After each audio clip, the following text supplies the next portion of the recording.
बिस्मिल्लाहिर्रहमानिर्रहीम। अस्सलाम वालेकुम नाज़रीन, आप देख रहे हैं प्रोग्राम द लास्ट आवर। मैं हूं यासिर रशीद और स्टूडियो मेरे साथ बराजमान है सीनियर तजज़ियाकार राना मोहम्मद अज़ीम साहब। नाज़रीन, पाकिस्तान के सियासी हालात में इस वक्त अगर देखा जाए तो बाहमी तौर के ऊपर इश्तराकियत कितनी दिखाई देती है, उसमें इख्तलाफात कितने दिखाई देते हैं, ये एक अहम मौजू बन चुका है ऐसे वक्त में कि जब हमें बावर करवाना है मुतफ़िक़ा तौर के ऊपर कि हम एक कौम है और एक मजबूत कौम है और किसी भी ऐसे अनासर के ख़िलाफ़ जो पाकिस्तान में अमन की राह में रुकावट हैं और रखना फैलाना चाहते हैं, उनके ख़िलाफ़ हम बावाज़े बुलंद ये पैगाम देना चाहते हैं कि हमारे अमन के रास्ते में अगर कोई आएगा तो हम मुत्तहिद होकर उसको मुंह तोड़ जवाब दे सकते हैं। तो ऐसे वक्त में क्या तमाम पॉलिटिकल स्टेक होल्डर्स या तमाम तबका हाई फ़िक्र से ताल्लुक़ रखने वाले लोग जो हैं वो पैगाम दे रहे हैं? ये एक बुनियादी सवाल। दूसरी बात ये कि पाकिस्तान के इस वक्त मुआशी मंजरनामे में जो इंडिकेट किया जा रहा है, जो इस वक्त इंडेक्स अगर देखा जाए तो उसके अंदर जो बेहतरी या कमी या एतदाल वाली सूरत हाल है, उसके अंदर कितने मुस्तकबिल करीब के अंदर इम्कानात बेहतरी के हैं या कमज़ोरी के हैं, इसके ऊपर बात की जाएगी। और इस मौके के ऊपर ये भी बात की जाएगी कि पाकिस्तान में क्राइम रेट जो है, या अगर दानिस्ता तौर पे किसी की तरफ से कोई ऐसा फेल सरजद हो रहा है कि जिस पे बहुत बड़े सवालिया निशान उठ रहे हैं और मुख्तलिफ़ किस्म के जो लोग हैं वो ख़ुद को गैर महफूज तस्वर कर रहे हैं। एक तो वो अनासर जो पाकिस्तान में बदअमनी फैलाना चाहते हैं, और दूसरी बात ये कि पाकिस्तान में रेट कितनी है कानून की, उसके ऊपर बिलखुसूस बात की जाएगी। इसी से बात का आगाज़ करते हैं, राना साहब की तरफ बढ़ते हैं। इससे पहले कि हम सियासी और मुआशी मंजरनामे के ऊपर बात करें, जो लाहौर के अंदर एक वाक़या पेश आया है, अंडरपास में जिस तरीके से गाड़ियों ने रोका, एक गाड़ी को फायरिंग की गई और सिक्योरिटी गार्ड्स ने उसके ऊपर हमला किया, फिर बाद में उसका मौक़िफ़ सामने आया जैसे वो अपना असलहा छोड़ के भागे, उस ज़मन के अंदर क्या हक़ाइक़ मंज़र-ए-आम पे आए? बिस्मिल्लाहिर्रहमानिर्रहीम। अस्सलातु वस्सलामु अलैका या सय्यदी या रसूलल्लाह, अस्सलातु वस्सलामु अलैका या सय्यदी या हबीबल्लाह, ताजदार ख़ुत्बे नबूवत जिंदाबाद जिंदाबाद। यासिर, वो जो अंडरपास है, जो आपने फुटेज देखी है ना जी, अच्छा, आपने उस अंडरपास में कोई घर है? नहीं। कोई कमरा बनाओ छोटा सा? कोई भी नहीं। कोई शोरूम बनाओ? अंडरपास में क्या होगा सर? नहीं, मैं क्या वैसे ही। नहीं। तो ये गाड़ियाँ कहाँ से निकल के आई? इतने गार्ड, राइफलें, डाले, ये गाड़ियाँ कहाँ से निकल के आई? वाया केनाल रोड ही आई ना। उस पूरे किनार रोड पे सीसीटीवी कैमरे भी लगे हुए हैं, वहाँ पर पुलिस के नाके भी लगे होंगे, वहाँ पर कानून नाफिज करने वाले इदारों के अहलकार भी कहीं ना कहीं खड़े होंगे। किसी ने नहीं देखा, किसी एक ने नहीं देखा कि ये जो डाला जा रहा है, एक नहीं डाला, ज्यादा डाले हैं, इनमें जो लोग हैं, क्या इसमें जो शख्स जा रहा है इसके पास तो इतनी ज्यादा करेंसी है कि उसे इतनी सिक्योरिटी की जरूरत पेश आ गई? क्या वो एक ऐसी वीआईपी शख्सियत है कि उसकी जान की हिफाजत बड़ी जरूरी है? क्या वो इतनी बड़ी शख्सियत है कि जिसके साथ ये सब कुछ जाना चाहिए? अब तक के नतीजे के मुताबिक ना कोई वो सियासी शख्सियत है, ना कोई वो बहुत ऐसी शख्सियत है कि जिसकी जान को बहुत खतरा था और इतने सिक्योरिटी गार्ड उसे साथ लेने थे। अब गाड़ियां जहां से निकली वहां से लेकर उस अंडरपास तक, अगर वो नौजवान ना रोकता, अगर वो आगे से मुदाखलत ना करता, अगर वो एक गाड़ी को छोड़ के जिस तरह वो भागे, जिस तरह एक राइफल छोड़ के भागे, जिस तरह एक बंदा पकड़ा गया उनका, अगर वो नौजवान वहां मुजाहमत ना करता तो वो तो फिर पूरे लाहौर में जहां मर्जी जाते। सर, वो तो सीधा इक़दाम कत्ल था, जिस तरीके से उसने राइफल उसके सर पर मारने की कोशिश की। इक़दाम कत्ल नहीं, ये दहशतगर्दी है। यहाँ पर तो आप दहशतगर्दी का पर्चा इस तरह देते हैं जैसे आगे कागज पर आओ 780 लगाने का। आपको नहीं पता कैसे देना है? क्या वहां पर आपको इतना जमे का फील नजर नहीं आ रहा? अगर वो चली हुई गोली किसी और को लग जाती, यही होता ना कि बहुत से लोग खड़े और आप दहशत फैला दें। इससे बड़ी दहशत क्या थी? यानी पीछे सैकड़ों अफराद मौजूद हैं। इससे बड़ी कोई दहशत थी? तो फिर क्यों नहीं दहशतगर्दी का पर्चा दिया गया? इब्तदाई तौर पे तो दहशतगर्दी का पर्चा नहीं है। आप उसमें कोई अजाफी दफात लग गई हो तो मुझे नहीं पता, लेकिन असल बात यह है कि ये भी छोड़ दें दहशतगर्दी का पर्चा, ये भी छोड़ दें। चले, पुलिस ने पकड़ लिया, पुलिस ने सोशल मीडिया पे वीडियो चलती देखी, 15 पे कॉल देखी, एक्शन किया, पकड़ लिया, ओके। जहां से निकल के आए, जहां पे जा रहे थे, उस सारे रास्ते में किसी ने नहीं देखा। खुद एक पुलिस अफसर कहते हैं कि हमने सीसीटीवी फुटेज, सीसीटीवी कैमरों की फुटेज से देखा पूरे लाहौर सिटी में जो लगे हुए हैं, ये गाड़ियां कहाँ जा रही हैं, उसकी मदद से हमने इन्हें ट्रेस आउट किया। तो वो कैमरे तो इसलिए लगे हुए हैं ना, वो कैमरे आपकी मेरी शक्ल देखने के लिए नहीं लगे हुए, वो ये देखने के लिए लगे हुए कि लाहौर में कौन सी गाड़ी मशकूक है, किस जगह पर कोई चोर डकैती या कोई ऐसी वारदात हो रही है, कहां पे लोग असला लेके सरेआम फिर रहे हैं, फौरी तौर पे कॉल चलती है, मुतलका थाने की पुलिस वहां पहुंचती है, इनका स्क्वाड वहां पहुंचता है, पकड़ता है उन्हें, पूछता है उन्हें। आपने पाबंदी लगा रखी है असले की नुमाइश पे, आपने पाबंदी लगा रखी है कि ऐसे नजायज गार्ड नहीं रखेंगे, तो फिर ये कैसे आ गए? राणा साहब, ये तो पूरा एक कल्चर है। सोशल मीडिया के ऊपर बाकायदा तौर पे कैंपेन चलती है कि आपको 2-3 लैंड क्रूजर चाहिए, 4-5 डाले चाहिए, 15-20 गार्ड्स चाहिए, यहाँ से आपने गुजरांवाला का सफ़र करना है, वापस आना है, इतने लाखों रुपए आपका लगेगा। जो मैं देखता हूँ जी, कितनी गाड़ियाँ, 25 गाड़ियाँ, अच्छा जी, गार्ड कितने, इतने गार्ड होने चाहिए, गाड़ियाँ कौन सी होनी चाहिए, ये वाली गाड़ी होनी चाहिए। कोई एक्शन नहीं, कोई पूछने वाला नहीं, कोई सुनने वाला नहीं, कोई जानने वाला नहीं। ये एक वाकया ना होता, इसकी कॉल ना चलती, सोशल मीडिया पे वीडियो ना बनी होती, तो इनमें से किसी ने पकड़े जाना था। सर, अब भी सवाल ये है कि क्या सिर्फ पकड़ा उस मजे वाली बात, जिनको पकड़ा आपने उसकी फुटेज देखी? मैंने तस्वीर देखी सर सिर्फ। उसमें से किसी को हथकड़ी लगी हुई है? नहीं। सदके जमानत में वो ताहिद पुत्र ने, वो की ने, लाहौर के मालिक है, वो इस मुल्क के जागीरदार है, वो इस मुल्क को पैसा देते हैं। क्या है वो कि एक मुजरम है, जुर्म करता है, सरेआम गोली चलाता है, दर्जनों अपने सिक्योरिटी गार्ड साथ देकर भिड़ता है, जब उनको पकड़ा जाता है तो उनको हथकड़ी भी नहीं लगाई जाती। यहां पर एक रेडी वाले से झगड़ा हो जाए किसी आम आदमी का, टक हथकड़ी। यहां पर किसी ने किसी का 500 रुपया देना हो, उसे पकड़े हथकड़ी। किसी ने किसी को कोई चीज देनी हो, लगा दो उसे हथकड़ी। तो ये आलम हो चुके हैं, तो आप क्या करेंगे? यहाँ पे आपकी गाड़ी पे तो पीछे से गाड़ी मारे, पिस्टल निकाले, आप खामोश रहेंगे? ये हमारे प्रोड्यूसर साहब कहते हैं मेरे साथ वाकया हुआ। हमारे प्रोड्यूसर साहब के साथ किसके साथ नहीं हुआ? क्या करेंगे? मुझे समझाए ना, वो क्या था, वो क्या है? वो लाहौर के किसी खैराती इदारे का सरबराह है कि जनाब उसको हथकड़ी नहीं लगनी। खैराती इदारे का सरबराह है। यहां पर आप और अब्बास पप्पी को पकड़ लेते हैं कि जनाब इसने एक शिकार गलत किया है, एनु ला दो हथकड़ी। यहां पर आपको दिल करे तो सिंध के अंदर एक आप जतोई को पकड़ लेते हैं कि लगा दो हथकड़ी, तो फलाना चोरी का पड़ जाए। और जिसने दहशत फैलाई वो तस्वीर में खड़ा है। ये क्या बात है? हथकड़ी लगाओ उसे उस मकाम पे लेके जाओ, लोगों को दिखाओ कैसा जुर्म करने वाले का ये हाल होगा। इस मुल्क में मुजरम की कोई इज्जत नहीं होगी, इस मुल्क में मुजरम को सजा मिलेगी, उसे उसी चौक में सजा मिलेगी जिस चौक में उसने बदमाशी की। लेकिन मुझे दिखा देना, मुझे उस तस्वीर में दिखा दें। सोशल मीडिया पे वो तस्वीर चल रही है ना उस तस्वीर जी, तो उस तस्वीर में मुझे दिखाना चाहिए ने, हमें बताना चाहिए ने। वो तो सर खुशकिस्मती उस नौजवान की जिसने आगे से मज़ाहमत की और बच निकला, नहीं तो ऐसी सूरत हाल में तो सर उसका क्या? तो अब किस तरह बच गया वो? क्या वो बच गया? जो इतने बासर लोग हैं जिनकी बेले भी हो जाएंगी, इतने बासर लोग हैं कि जिनको हथकड़ी नहीं लग रही, इतने बासर लोग हैं कि इतने गार्डों के साथ फिर रहे हैं, इतने महंगे महंगे डाले हैं उनके पास, इतने महंगे इतने पैसे उनको देते होंगे, वो क्या अपनी इस नाकामी का बदला नहीं लेंगे? अपनी इस नदामत का बदला नहीं लेंगे? क्या पुलिस ने एक गार्ड दिया उस नौजवान को? क्या किसी ने बुला के उसे शाबाश दी? वेल डन, शाबाश दी उसे बुलाना चाहिए था, उसे शाबाश देनी चाहिए थी और यह सबक देना चाहिए था कि इस मुल्क में जो जुर्म करेगा उसके सामने खड़े हो जाओ, मत इंतजार करो कि फलां आएगा, लेकिन तुम जुर्म ना करो, लेकिन जुर्म करने वाले को रोको, उसके रास्ते की दीवार बन जाओ, फिर दहशतगर्दी भी खत्म हो। मेरे जैसे कई होंगे जो मशवरा देने वाले होंगे कि यार ये आज तो कर लिया, आगे ना करें। मुझे नहीं पता तुसी देवी आए हो, लेकिन मैं एक बात कह रहा हूं कि यासर साहब ये जो हुआ है ये को ठीक हुआ है?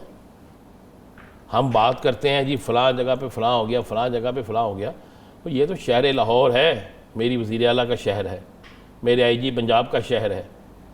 यहाँ पर तो कम से कम इन लोगों को एक ऐसा इबरत का निशाना बनाना चाहिए था कि पता चलता। इनको पुलिस की गाड़ी में उस जगह पे चक्कर लगवाना चाहिए था, वहाँ पे उसी जगह पे 1 घंटा खड़ा करना चाहिए था हथकड़ी लगाकर। वहाँ से गुजरने वाले देखते कि ये वो लोग हैं जिन्होंने गुंडागर्दी की, ये वो लोग हैं जिन्होंने पाकिस्तान के कानून को तोड़ा। ये वो लोग हैं जो यहां पर दहशतगर्दी फैला रहे थे। ये वो लोग हैं जो पुरअमन लोगों पर फायरिंग कर रहे थे। ये वो लोग हैं जो अपने पैसे के बलबूते पर, अपनी ताकत के बलबूते पर कानून को अपनी नोक, जूते की नोक पे रख रहे थे। एक ब्रेक लेते हैं, पाकिस्तान सियासी और मौजूदा मंजरनामे में बात करेंगे। हमें ज्वाइन करेंगे मोहम्मद जुबैर उमर साहब। नाज़रीन कहीं नहीं जाएगा, स्टे विद अस।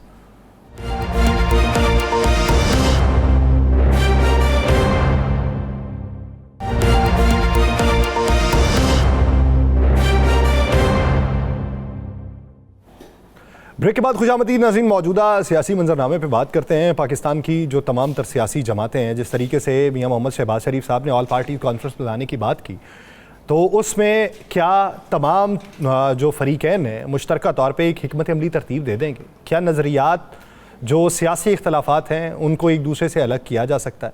क्या बात आगे बढ़ाई जा सकती है?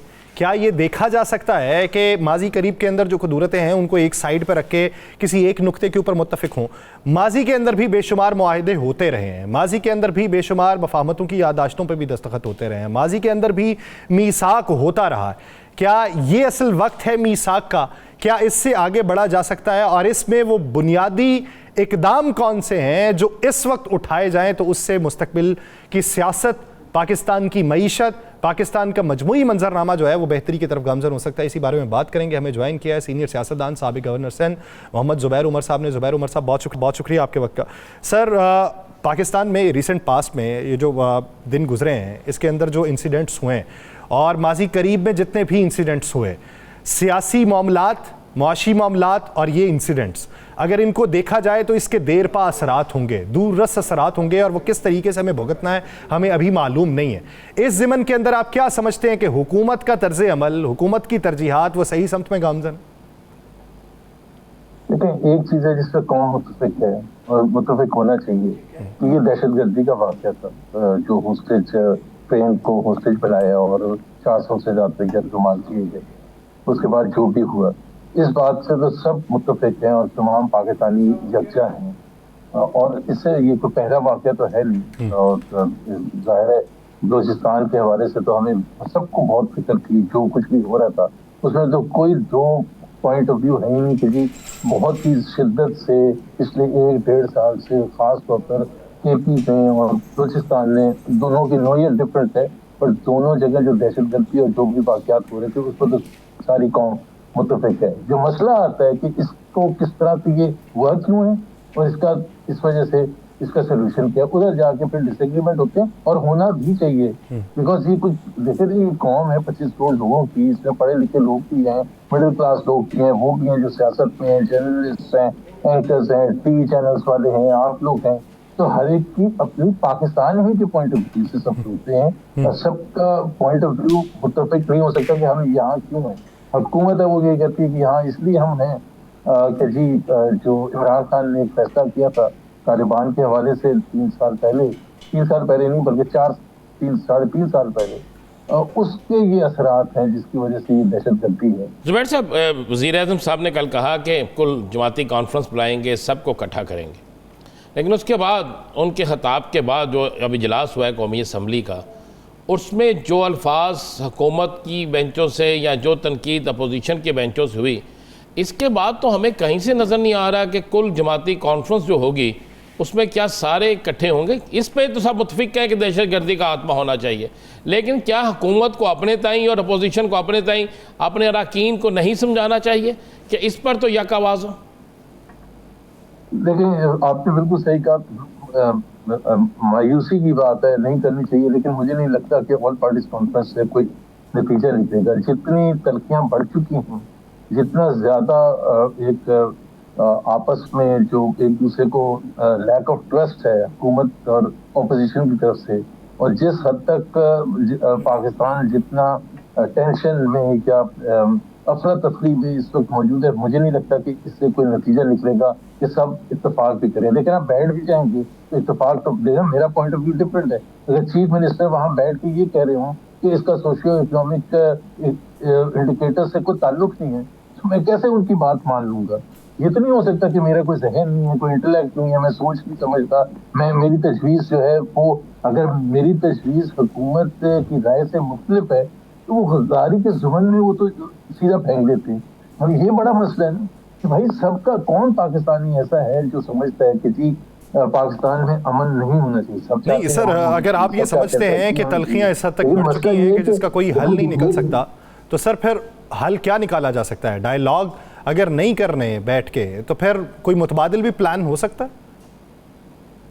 देखिए, अगर खुद एक इत्तेहादी पार्टी पीपल्स पार्टी की बात की जाए, जरदारी साहब जब 2010-11 वगैरह में प्रेसिडेंट थे तो उसमें उन्होंने खुद एक चीज का एहसास किया था कि बलूचिस्तान के सूबे के लिए स्पेशल एक उनकी जो महरूमी है उसको दूर करने के लिए बलूचिस्तान पैकेज के नाम से उन्होंने ऐलान किया था, जिसमें ये सब चीजें रिकग्नाइज की गई थी।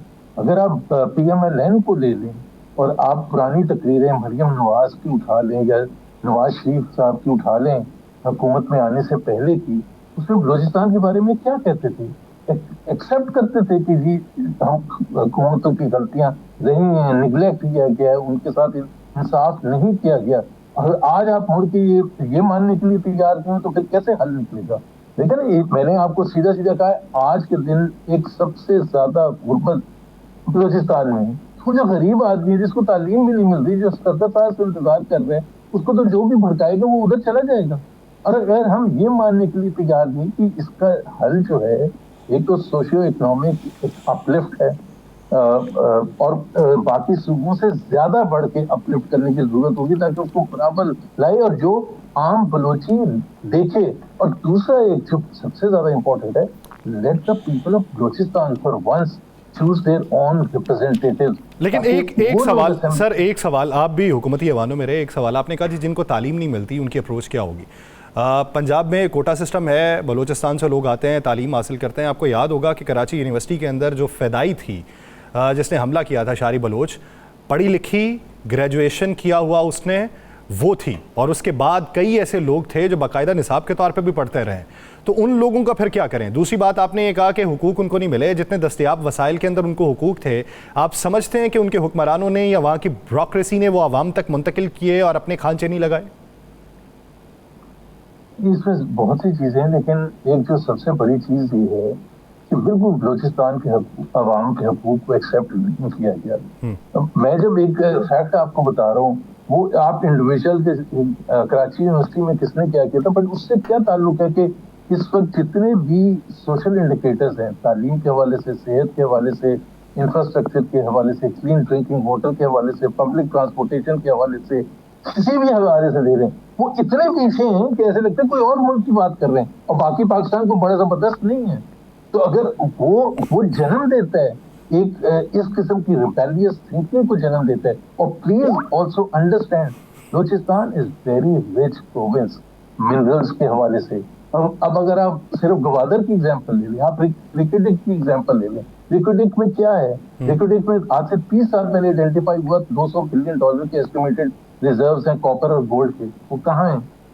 वो ज़ाहिर जमीन के नीचे ही पड़े हैं। तो उसका जो वहाँ के अवाम है वो तो कहते हैं कि इसलिए कहते हैं गैस वहाँ बहुत ज़्यादा है, कहते हैं तेल बहुत ज़्यादा है। भाई अगर ईरान के जो बॉर्डर पर लगता है बलूचिस्तान का हिस्सा, वहाँ से अगर तेल इतना निकलता है तो यहाँ क्यों नहीं निकलेगा? तो बलोची की तो वो फिर इस किस्म की कॉन्स्पिरेसी थ्योरीज फैलाई जाती हैं कि ये जान के नहीं करते ताकि आपको बेनिफिट ना हो, and so on and so fourth. तो ये एक चीज पहले रिकग्नाइज करने की जरूरत होती है कि हम इसको किस तरह से करते हैं। उसका मैं ये नहीं कह रहा कि उसमें बाहर की कुव्वतें भी शामिल होती हैं, लेकिन मैं आपको एक चीज याद दिला दूं, सन 71 में हमने सबने बैठ के ब्लेम किया सोवियत यूनियन और इंडिया को, और वो थे भी इन्वॉल्व बहुत सी चीजों में जो which led to the disintegration of Pakistan. But आज जब हम पीछे मुड़ के देखते हैं तो हम उन कुव्वतों को नहीं, बैरूनी कुव्वतों को नहीं ब्लेम करते, हम अपने आप को ब्लेम करते हैं कि हमने क्या किया था बंगालियों के साथ। जो हमारे फराइज हैं हम तो पूरे करें ताकि दुश्मनों को मौका ना मिले कि वो आके उसको फायदा उठा सकें। अच्छा सर, जैसे बिलावल भुट्टो जरदारी ने कहा कि नैप यानी नेशनल एक्शन प्लान जो है ये वन जो है ये एग्जीक्यूट करवाया था या इम्प्लीमेंट करवाया था मियां मोहम्मद नवाज शरीफ साहब ने, तो नेशनल एक्शन प्लान 2 जो है ये शहबाज शरीफ साहब को एग्जीक्यूट करवाने में कोई दिक्कत नहीं होनी चाहिए। आप समझते हैं कि उस वक्त के हालात और इस वक्त के हालात में फ़र्क है, ये शख्सियात की पॉलिसी में फ़र्क है? देखिए, इस वक्त तो जो अफसोसनाक बात है, जब वो करवाया था 2014 में, जब पेशावर में एपीसी का हादसा हुआ था, तो वो हुआ था 16 दिसंबर को, और within 8 days of that APC बुला ली गई थी, जिसमें तमाम पॉलिटिकल पार्टीज बशमूल इमरान खान, पीटीआई, क्योंकि वो धरना उस वक्त तक उन्होंने किया था, धरना उन्होंने खत्म कर दिया था इसी इंसिडेंट के बाद, तो उसमें सारी पार्टीज थी। और एक दिन, पूरा दिन, रात के तकरीबन 11:30 बजे सुबह शुरू होने वाली ऑल पार्टीज कॉन्फ्रेंस, जिसमें मिलिट्री लीडरशिप भी शामिल थी, एक एपीसी 20 निकात एग्री किए गए थे, बिकॉज सीरियसनेस थी और मियां नवाज शरीफ उसको लीड कर रहे थे। लेकिन आज जो शहबाज शरीफ साहब है, उनके भाई, उनकी अपनी कोई पॉलिसी नहीं, उनकी अपनी कोई डिसीजन मेकिंग नहीं है, ना उनमें कोई इनिशिएटिव है, ना उनमें कोई सलाहियत है कि वो उस किस्म की चीज़ करें जो मियां नवाज शरीफ ने की थी। बहुत शुक्रिया मोहम्मद जुबैर उमर साहब, इस हवाले से अपना वक्त देने के लिए। इस पे बात करेंगे एक शॉर्ट ब्रेक के बाद, कहीं नहीं जाएगा। Stay with us.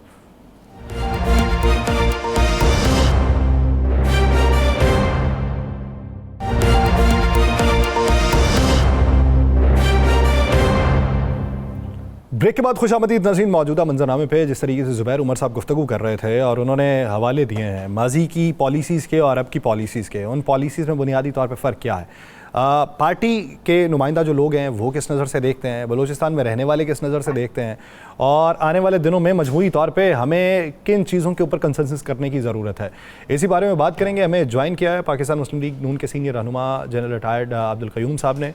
Abdul Qayyum साहब, बहुत शुक्रिया आपके वक्त का। सर, जुबैर उमर साहब बात कर रहे थे और उन्होंने कहा जी नेशनल एक्शन प्लान जो 1 था, जो मियां मोहम्मद नवाज शरीफ साहब ने लागू किया था और उनकी सरपरस्ती में बातचीत आगे बढ़ी थी, जिस तरीके से ऑल पार्टीज़ कॉन्फ्रेंस बुलाई गई, जिस तरीके से वो खुद गए पेशावर के अंदर, उन्होंने वहाँ पे जिस तरीके से पैगाम दिया, अब उनको वो पॉलिसी दिखाई नहीं देती और उनको लगता है कि मियां नवाज शरीफ साहब बस पीछे बैठे खामोशी से सारा निज़ाम तक रहे हैं। आपको भी यही लग रहा है या आपको लग रहा है कि अब के हालात मुख्तलिफ हैं, उस वक्त और थे? नहीं, देखें, उस वक्त सिचुएशन ये थी कि मियां नवाज शरीफ साहब खुद प्राइम मिनिस्टर थे ना, और उन्होंने अपनी उनकी क़यादत में सारी जमातों को इकट्ठा किया बशमूल तहरीक इंसाफ। आपको याद है कि इवन इमरान खान साहब उस मीटिंग में गए तो सही, लेकिन उन्होंने हाथ भी नहीं मिलाया था। अफवाज पाकिस्तान के लोग भी थे। फिर तकरीबन ये 20 पॉइंट्स के ऊपर नेशनल एक्शन प्लान बना और आपने देखा कि उसका इम्पैक्ट हुआ। उसमें एपेक्स कमेटीज बनी और एपेक्स कमेटीज की चेयर करते थे हर सूबे में जाके प्राइम मिनिस्टर खुद। तो इसलिए ये बहुत इफेक्टिव था। आपने देखा सिमें बंद हुई, बहुत से अकाउंट्स फ्रीज हुए, हेट स्पीचेस जो है वो रुकी और बहुत कुछ होता रहा। तो उसका रिजल्ट यही निकला कि अल्लाह के करम से आपने देखा कि चुन चुन के, वरना सिचुएशन कितनी खराब थी कि लोग कहते थे मारगला के ऊपर भी ये जो है मिलिटेंट्स वो पहुंचे हुए हैं और बच्चों के ऊपर अटैक किया और कोई जगह भी सेफ नहीं थी। आप यहाँ तक के आप ये सोचें कि मैरियट पे हमला हुआ और बड़ी तबाही हुई। और इन एडिशन टू दैट जो मुल्क के प्रेसिडेंट हैं परवेज मुशर्रफ साहब, जो चीफ ऑफ स्टाफ भी थे, प्रेसिडेंट भी थे, कमांडो भी थे, एक एक रूट पे 3-3 दफा हमले हो रहे थे। तो अल्लाह का करम है, वो सब कुछ कंट्रोल हो गया और वो एज डीप एज पंजाब और लाहौर और कराची हर जगह के ऊपर वो था। तो इसलिए अभी भी इंशाल्लाह आप देखेंगे होगा। नेशनल एक्शन प्लान को दोबारा आपको रीएक्टिवेट करना होगा। आपने जो गलती की वो ये की कि वो टेररिस्ट को 100 जो टेररिस्ट थे उनको जेलों से निकाल के तो वापस किया इस सोच के साथ कि शायद मसला हल हो जाएगा और उनकी वो लोग वापस आए। तो आपको पता है कि पहले भी आपके पास ये कैदी हैं, बहुत से मुहाजिरीन हैं, तकरीबन 3 to 4 मिलियन, उसमें कुछ रजिस्टर्ड हैं, कुछ अनरजिस्टर्ड हैं। तो ये भी मसाइल पैदा कर रहे हैं। और फिर हमारा वेस्टर्न बॉर्डर है 2600 किलोमीटर लंबा और वो पोरस है और उसके अंदर हमारी तरफ को 1200 पोस्टें हैं और उस तरफ जो अफगानिस्तान की तरफ कोई पोस्ट नहीं है, बल्कि फैसिलिटेट कर रहे हैं ये TTP वगैरह को और वो आके हमले कर रहे हैं। तो इंशाल्लाह आई एम श्योर ये सिचुएशन को कंट्रोल कर लिया जाएगा। रियासत के खिलाफ ये दहशतगर्द कामयाब नहीं हो सकते। जनरल साहब, इसमें कोई शक नहीं, ये मुल्क है तो सियासत है। इस मुल्क के आगे ना कोई सियासी जमात है, ना कोई सियासी लीडर है। लेकिन मुझे एक बात समझा दे, जब भी कुर्बानी देने की बारी आती है तो हमारे अफवाज पाकिस्तान के जवान कुर्बानी देते हैं। जब भी किसी ऑपरेशन की बारी आती है और वो ऑपरेशन जो इंतहाई ख़तरनाक होता है तो हमारे जवान उस पर आगे होते हैं। जब भी मुश्किल आए, सैलाब आए, कोई चीज़ भी आए तो हमारी फ़ौज जो है उसके जवान सबसे आगे होते हैं। कुर्बानी वो देते हैं, मुसीबत वो सहते हैं, सरक वो सहते हैं। लेकिन सियासतदान जो है, जिनको हम इक़्तिदार देते हैं, जिनको हम इख्तियार देते हैं, आप मुझे बताएं कि जिस वाक़े का हम जिक्र कर रहे हैं, कोयटा ये जाफर एक्सप्रेस वाला, आपको क्या कोयटा रेलवे स्टेशन पर कोई एक सियासतदान किसी सियासी जमात का नज़र आया आवाम को वहाँ पे हौसला देने के लिए? कोई एक शख्स नज़र आया जो ये कहता हो कि जनाब हम ये करेंगे, हम जनाब हम बिल्कुल सब कुछ ठीक करवा लेंगे? ये तो अगर हमारी फौज ना जाती तो क्या इनके आसरों पे रहते तो कुछ हो सकता था? बिल्कुल ठीक राना साहब, आप बिल्कुल you are hitting the nail on the head. आप देखें कि ये तो कई लोग जो बेरा रवि का शिकार हैं वो एक नफरतें फैलाने में मसरूफ हैं, लेकिन पूरी दुनिया जानती है कि अफवाज पाकिस्तान खुदा के करम से अगर दुनिया में कोई 150 मुल्कों के पास फौज है ना, उसमें मेरिट के ऊपर, प्रोफेशनलिज्म के ऊपर, कम्बैट वर्दीनेस में, बहादुरी में हमारा 8वां नंबर है, पहले 10 के अंदर हम हैं। अदरवाइज आप देखिए कि करप्शन में वो नहीं है। वो हमें कहते हैं आप 135 थे, 138 हो गए हैं, आप सर मैं यही तो चाहता, यही तो पूछता हूँ कि यही तो मेरा सवाल है, करप्शन करे सियासतदान, लूटमार करे सियासतदान, इक़्तिदार का मजा लूटे सियासतदान, कुर्बानी दे पाक फौज, कुर्बानी दे एफसी का जवान, कुर्बानी दे पुलिस का एहलकार, तो फिर इन लोगों को भी तो पूछे ना, फिर इन लोगों का इक़्तिदार में बैठने का क्या काम है? देखिए राणा साहब, बात यह है कि पाकिस्तान का एक आईन है ना, उस आईन के मुताबिक आपने एक सिस्टम चुना है, पूरी कौम ने मिल के कहा है पार्लियामेंट्री सिस्टम होगा, हमारा ये कॉन्स्टिट्यूशन होगा और हम इसको आगे चलाएंगे। अफवाज पाकिस्तान की ड्यूटी तो अल्लाह के करम से मुल्क की सलामती के लिए है और उसमें जरा बराबर भी शक नहीं कि हमारे जवान अपने खून देते हैं। लेकिन इस सिस्टम को आगे चलाने के लिए सोल सर्चिंग पॉलिटिकल लोगों को और पूरी कौम को भी करनी चाहिए, क्योंकि अभी तो एक यलगार अफवाज पाकिस्तान पे हो रही है ना। आप ये देखें कि हर तरफ से बाहर से सब कुछ करके हमारी अफवाज की लीडरशिप के ऊपर, अफवाज के ऊपर ये लोग वो कर रहे हैं, तो वो क्या है। लेकिन ये वक्त है इत्तेहाद का, ये वक्त है मिल के आगे चलने का। अब मैं तो खुद एक सोल्जर हूँ, मैं वार वेटरन हूँ, मैं जंग के अंदर मैंने हिस्सा लिया, मैंने पूरा अपनी आर्मी का उतार चढ़ाव देखा है। मैं बखुदा आपको बताता हूँ, रमजान का महीना है, मुझे मोइन कुरैशी साहब प्राइम मिनिस्टर थे, मैं उनके साथ मिलिट्री सेक्रेटरी था, तो वो कहने लगे जनरल साहब आपने ये सिविल लाइफ भी देखी है और मिलिट्री भी देखी है, ये देखिए इसमें कितनी आसूदगियां हैं, क्या हैं। मैंने उनको कहा कि खुदा की कसम सर, अगर मुझे दोबारा जिंदगी मिले तो मेरी पहली प्रेफरेंस पेशा सिपाहगरी होगा। उसकी वजह यह है कि ये बेलोस है, ये मनी मेकिंग नहीं होता, इसमें हम वॉलंटरली हमारी फौज खून देती है अपना। तो ये एक प्रोपेगेंडा अभी भी देखे ना, ये इन्होंने कितनी बहादुरी की। ये तो आसान काम है, एक टनल के अंदर फिर ट्रेन और फिर ट्रेन के डब्बों में मिलिटेंट्स और उनको आप मार दें और लोग बच जाएं। ये तो स्किल है आपकी SSG है, आपका सब कुछ है।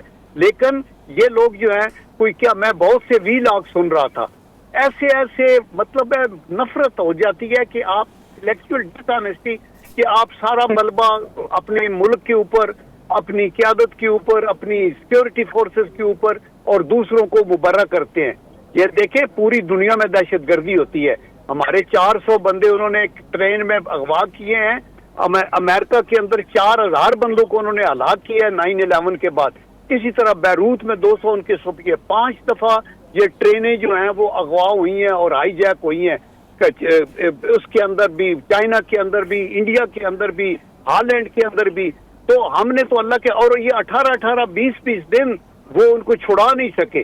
हमारा तो 48 घंटे के अंदर अंदर ये ऑपरेशन हो गया और उनको बिल्कुल उनको अपने कैफरे किरदार तक पहुंचा। जनरल साहब आप बात बिल्कुल ठीक कर रहे हैं। जैसे आपने मुख्तलिफ वीलॉग्स का हवाला दिया या मुख्तलिफ बातों का हवाला दिया, अब आप ये देखिए कि इस मौके के ऊपर बहुत सारे नज़रियाती इख्तलाफात होंगे, आपके मुझसे होंगे, मेरे आपसे होंगे, पॉलिसी से इख्तलाफात होंगे, लेकिन ऐसे मौके के ऊपर जिनसे इख्तलाफात हैं आप उन पे भी तानाजनी करते रहें, ये पैगाम देने की निस्बत के आएँ इस वक्त बैठते हैं, बैठ के बात करें, हम जो है एक इनके ख़िलाफ़ मुश्तरका लाहेअमल इख्तियार करें ताकि हम मजबूती का पैगाम दें।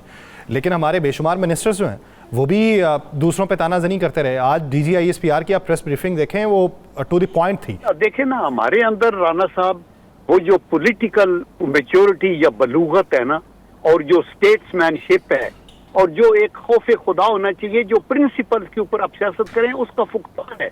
हम ये चाहते हैं इख्तिदार में या मैं हूं तो या कुछ भी ना हो, और कोई हुक और कुरुक से इख्तिदार तक पहुंचूं और फिर उस पर कब्जा करके रखूं।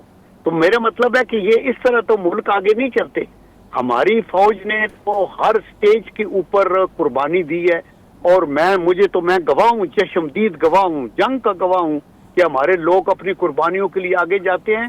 बिल्कुल वो जैसे आज प्राइम मिनिस्टर कह रहे थे ना कि अपने बच्चों को यतीम करते हैं, हमारे बच्चों को बचाते हैं, अपनी बीवियों को बेवा कर देते हैं, हमारी बहनों की जो है उनकी हुर्मत को वो बचाते हैं। बहुत शुक्रिया सर, लेफ्टिनेंट जनरल रिटायर्ड हम साहब इस हवाले से अपना वक्त देने के लिए। नाज़रीन, दीगर इश्यूज़ पे बात करेंगे, एक शॉर्ट ब्रेक के बाद, कहीं नहीं जाएगा, stay with us.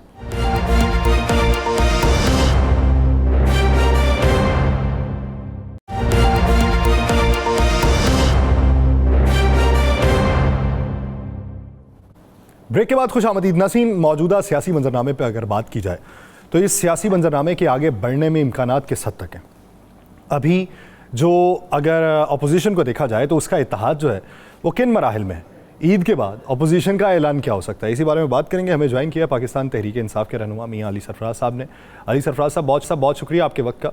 Ali Sarfaraz साहब, बहुत सी मीटिंग्स पहले हुई, कुछ मीटिंग्स के अब भी चर्चे हैं, कुछ मीटिंग्स जो हैं वो ईद के बाद होनी है। अभी तक ये ग्रैंड अपोजिशन अलायंस जो है ये अपने मंतकी अंजाम तक क्यों नहीं पहुंचा? या आप समझते हैं कि अब उस पर बहुत सारी तब्दीलियां वकूफ़ पज़ीर हो चुकी हैं, अभी उसकी तरफ तवज्जो देने की ज़रूरत नहीं? जी यासिर साहब, बहुत शुक्रिया आज के प्रोग्राम में बुलाने का। यासिर साहब, ये अभी मुझे बारे में इसलिए कहना था कि मीटिंग्स तो और जिस तरह मुल्क अलायंस बनेगा भी, लेकिन क्योंकि मैं उस टीम का हिस्सा नहीं हूं जो मीटिंग्स में शामिल होती है, और बहुत सारी चीजें वक्त से पहले हमारी अपनी जो निगोशिएशन या डिस्कशन टीम है वो भी अभी ज्यादा ओपनली नहीं कर रहे, but they are very hopeful कि ईद के बाद ये अलायंस बनेगा। और अगर अलायंस जिस लेवल का भी बनता है, हमारा मौकफ तो वही है जो बड़ा क्लियर है। एहतजाज की बात हो रही है ईद के बाद, और मुल्की हालात भी जिस तरफ जा रहे हैं, लोग जिस तरह जनरली महंगाई से, बेरोजगारी से, मुल्क की हालात से, हर चीज से ही तंग है, ऊपर से जो दहशतगर्दी की लहर आई हुई है, गवर्नमेंट का तो कंप्लीट फेलियर हो चुका है। तो आई एम वेरी होपफुल कि ईद के बाद आपके सामने सिचुएशन आएगी, लेकिन अभी कबल अज वक्त होगा, मैं उस पर कुछ ज्यादा कमेंट कर नहीं सकता, क्योंकि आई थिंक करना चाहिए भी नहीं है अभी। Let things unfold on their own. अच्छा, आपने अभी बात की, अभी आपने बात की दहशतगर्दी एक नासूर है, और खान साहब ने वाज़े तौर पे इस पे कहा है कि दहशतगर्दी की जंग में हम हुकूमत का हर अदारे का साथ देंगे, क्योंकि दहशतगर्दी हमें किसी सूरत कबूल नहीं है। तो क्या तहरीक इंसाफ इस पे बाकायदा कोई ख़त लिख रही है, या हुकूमत से रब्ता करेगी, या all party conference Tehreek Insaf कोई बुलाएगी? क्या इस पर हिकमत अमली बनाई है? राणा साहब, ये काम हुकूमत का है कि वो अगर कोई ऑल पार्टीज कॉन्फ्रेंस बुलाना चाहती थी, पीटीआई का काम नहीं है खत लिख के कहना कि जी आप हमें शामिल करें, ये हुकूमत की जिम्मेदारी है। नहीं, मैं ये नहीं कह रहा, सीरियस है, पीटीआई हुकूमत को पैगाम तो देगी ना। नहीं, हमारा देखिए, हमने तो दहशतगर्दी के ऊपर हमारा मौकफ तो बड़ा क्लियर है, हम तो उसको कंडेम भी करते हैं और ओपनली कहते हैं कि इसके लिए हमें हुकूमत के साथ ये हुकूमत को हमने कभी हुकूमत माना नहीं, लेकिन इस मामले में अगर हमें इस हुकूमत के साथ भी बैठना पड़ता है जो कि इलेजिटिमेट है, हम फिर भी बैठेंगे, बिकॉज ये एक नेशनल इशू है और हम सब समझते हैं कि ये एक नासूर है। और खासतौर पर DGISPR ने जो आज प्रेस कॉन्फ्रेंस की है उसको ऑब्वियसली उन्होंने बड़ा क्लियरली कहा कि इंडिया की इसमें इन्वॉल्वमेंट भी है और सारा कुछ है और इसमें कोई शक नहीं है। और हमारे मुल्क की इस वक्त जो हालत है, पिछले 3 दिन जिस तरह गुजरे हैं, वो इट वाज एब्सोल्युटली अनएक्सेप्टेबल। और जो आगे जो इस वक्त केपीके के हालात हैं, जो इस वक्त बलूचिस्तान के हालात हैं, इन चीजों को बड़ा सीरियसली देखने की जरूरत है। और पीटीआई बिल्कुल वेलकम करेगी ऐसी किसी पेशकश को जहां पे पीटीआई से किसी की मुशावरत में पीटीआई को शामिल किया जाएगा। लेकिन मुझे गवर्नमेंट का रवैया देख के लगता नहीं कि वो इस मामले में सीरियस हैं कि वो पीटीआई से कोई इनपुट लेना भी चाहे। हालांकि पाकिस्तान की सबसे बड़ी सियासी जमात पीटीआई है, which has the maximum public support, और हम ही पब्लिक के रिप्रेजेंटेटिव्स हैं जिनके पीछे अवाम खड़ी है। और अवाम की नुमाइंदों को जिन्होंने वोट लिए हैं, जिन्होंने पाकिस्तान की जो सबसे बड़ी जमात है ऑल ओवर पाकिस्तान, किसको नहीं पता कि पीटीआई पूरा मुल्क स्वीप कर चुकी हुई है। ठीक है, बाद में फॉर्म 47 पे और लोग आके बैठ गए असेंबलियों में। पीटीआई की इनपुट के बगैर हमारी मेरा ख्याल है बड़ी वैल्यूबल इनपुट होगी। लेकिन जो रवैया हमने असेंबली में देखा ख्वाजा आसिफ की तकरीर में, जिस तरह उन्होंने पीटीआई को ब्लास्ट करने की कोशिश की, उन्होंने कल असेंबली में जिस तरह ख्वाजा आसिफ साहब बोले, और उससे पहले परसों जब का ये एक्चुअली वाकया है, उस दिन भी हमने हुकूमत का रवैया देख लिया कि क्वेश्चन आवर सेशन में बार बार हम प्रोग्राम्स में ये कह भी रहे हैं और हम पे बार बार कहा जाता है इन्होंने कंडेम नहीं किया। हमने स्टार्ट ही कंडेम करने से किया। हम अपनी अफवाज के साथ खड़े हैं, हम अपने शोहदा की फैमिलीज के साथ खड़े हैं, हम अपनी अफवाज को खराज तहसीन भी पेश करते हैं जिस तरीके से उन्होंने इस ऑपरेशन को किया। और ये एक बड़ी कामयाबी हासिल हुई है हमारी अफवाज को लेटर ऑन। लेकिन just to improve the things, the purpose is not criticism for the sake of criticism. लेकिन मैं भी, हम अपनी भी रोज दुरुस्तगी करते हैं। हमसे हजार के किसी जगहों पे अगर किसी जगह कोई गलती हो या इंप्रूवमेंट की गुंजाइश हो तो होनी चाहिए, बिकॉज बहुत बड़ा नेशनल इशू और सिक्योरिटी इशू है। नहीं, आप क्या समझते हैं कि उस गुफ्तगू के अंदर माजी को कुरेदना होगा, माजी के ऊपर तबसरा करना होगा, या फिर सिर्फ मुस्तकबिल का रोड मैप तरतीब देना होगा? नहीं, मुस्तकबिल का रोड मैप एक पॉलिटिकल, बाकी जो मुल्क के अंदर ये जो इलेक्शन चोरी हुआ या जो खान साहब के साथ हो रहा है या जो हमारे साथ हो रहा है, अगर उस ऑल पार्टीज कॉन्फ्रेंस का मतलब इन चीजों से भागना होगा तो वो तो हम नहीं भागने देंगे, ना हम उन पे बात करेंगे। अगर नेशनल सिक्योरिटी इश्यूज के ऊपर अगर कोई बात होती है, particularly in relation to Balochistan या केपीके, उसमें हम करेंगे क्योंकि हमारे मुल्क का सवाल है। हमें उनके साथ हजार इख्तलाफ होंगे, लेकिन उस पर्टिकुलर मामले के ऊपर हम बिल्कुल गवर्नमेंट से बात करेंगे अगर गवर्नमेंट संजीदगी से करे। लेकिन उसमें सबसे पहले गवर्नमेंट हमें ब्लेम करना तो छोड़े। अब खुदा ना खास्ता बलूचिस्तान के हालात के लिए पीटीआई जो कि एक ऑपोजिशन जमात है, हम तो नहीं, ख्वाजा आसिफ साहब ने जो वहां पे बयान जारी किए उसके बाद अब वो ऑल पार्टीज कॉन्फ्रेंस बुनाए, कहां से लगता है कि उनमें कोई संजीदगी है या ख्वाजा आसिफ साहब ने कोई डिफेंस मिनिस्टर होने का अच्छा सबूत दिया है? मेरे ख्याल में तो ख्वाजा आसिफ साहब को इस्तीफा दे देना चाहिए। अच्छा, अली भाई मौलाना फजलुर रहमान साहब ने पीटीआई के साबका बयानात पर माजरत करने का कहा है कि ये माजरत करे उस पर, और ये क्लेम कर रहे हैं इख्तियार वली खान साहब। इख्तियार वली खान साहब ये क्लेम कर रहे हैं, मौलाना साहब की तरफ से ये क्लेम नहीं है। मौलाना साहब की तरफ से यह है कि जो साबका हुआ हमने भी किया, उनकी तरफ से भी हुआ, सारा मामला ख़त्म हो गया। मौलाना साहब ने भी कई दफ़ा उस पर ये बात कर चुके हैं। तो क्या ये कुछ राना साहब, ये तो सवाल ही आप मुझे बताएं कि राना साहब का बयान इख्तियार वली साहब ने देना? उन्होंने मौलाना साहब ने अगर बात, उन्होंने खुद कुछ नहीं कहा तो इख्तियार वली ने क्या कहा, उसकी क्या रेलेवेंस है? अच्छा, एक बात तो बताएं, असेंबली में आप बैठते हैं, अब तो परवेज़ खटक साहब भी आपके पास बैठते हैं, तो बातचीत होती है? पूछा परवेज़ खटक साहब से? नहीं, हमारे पास नहीं बैठ, नहीं आपके उसी असेंबली में बैठे हैं वो हमारे पास